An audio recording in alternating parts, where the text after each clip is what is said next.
আসসালামু আলাইকুম দর্শক, বাংলা স্পোর্টসে আপনাদেরকে স্বাগতম। মিরপুর শেরেবাংলা ক্রিকেট স্টেডিয়ামে অনুষ্ঠিত হচ্ছে বাংলাদেশ ইমার্জিং দল বনাম সাউথ আফ্রিকা ইমার্জিং দলের ২য় টেস্ট ম্যাচ। আর এই টেস্ট ম্যাচেই কিন্তু একটি অপ্রীতিকর ঘটনা ঘটিয়ে ফেলেছে সাউথ আফ্রিকা ইমার্জিং দলের বোলার ইন্টুলি। রীতিমতো রিপন মন্ডলকে মারমুখী আচরণ করলেন। রিপন মন্ডলের হেলমেট ধরে টানাটানি করলেন সাউথ আফ্রিকা ইমার্জিং দলের এই ক্রিকেটার।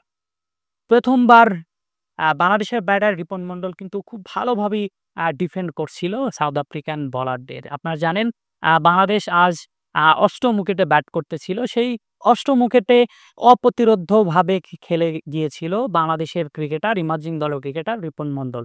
আর এই রিপন মন্ডলের এই আগ্রাসিভ ব্যাটিংই যেন কাল হয়ে দাঁড়ালো এবং প্রতিপক্ষ বোলার ইন্টুলি কিন্তু রিপন মন্ডলকে মারমুখী আচরণ করেছে।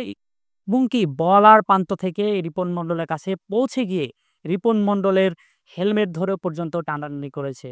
১ম বার আম্পায়ার এই বিষয়টি সমাধান করলেও ২য় বারের মতো আবারও মারমুখী আচরণ করেছে ইন্টুলি। সবকিছু মিলে ক্রিকেট ভদ্রলোকের খেলা। ক্রিকেটের সাথে আসলে এরকম আচরণ আশা করা যায় না। বাংলাদেশ বরাবরের মতোই ভদ্রতা বজায় রেখে আসলে বিশ্ব ক্রিকেটে তাদের পথ চলা। সেই সাথে অতিথি ক্রিকেটার যারা রয়েছে বাংলাদেশের সিরিজ খেলতে আসে তাদের সাথেও আসলে খুবই বন্ধুত্বপূর্ণ আচরণ করে থাকে।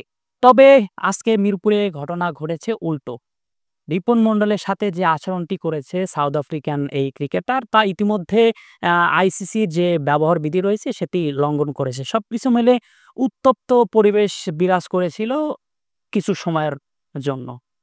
সর্বোপরি রিপন মন্ডলের সাথে আজকের ম্যাচে যে আচরণটি করেছে সাউথ আফ্রিকান ইমার্জিং দলের ক্রিকেটার ইন্টুলিশ, সবকিছু মিলে আইসিসির যে বিধি রয়েছে সেটি লঙ্ঘন করেছে এবং ভবিষ্যৎ যে ক্রিকেটের যে পথ চলা, ক্রিকেটের যে উন্নত এবং ক্রিকেট থেকে সাধারণ মানুষ বা ইয়াং জেনারেশন যারা রয়েছে তারা কিন্তু এখান থেকে নেগেটিভ একটা ইমপ্যাক্ট ফেলবে যে ইং ই যে ইমপ্যাক্ট আসলে ক্রিকেটের জন্য ক্ষতিকর এবং ক্রিকেট সামনে আগানোর ক্ষেত্রে ক্ষতিকর।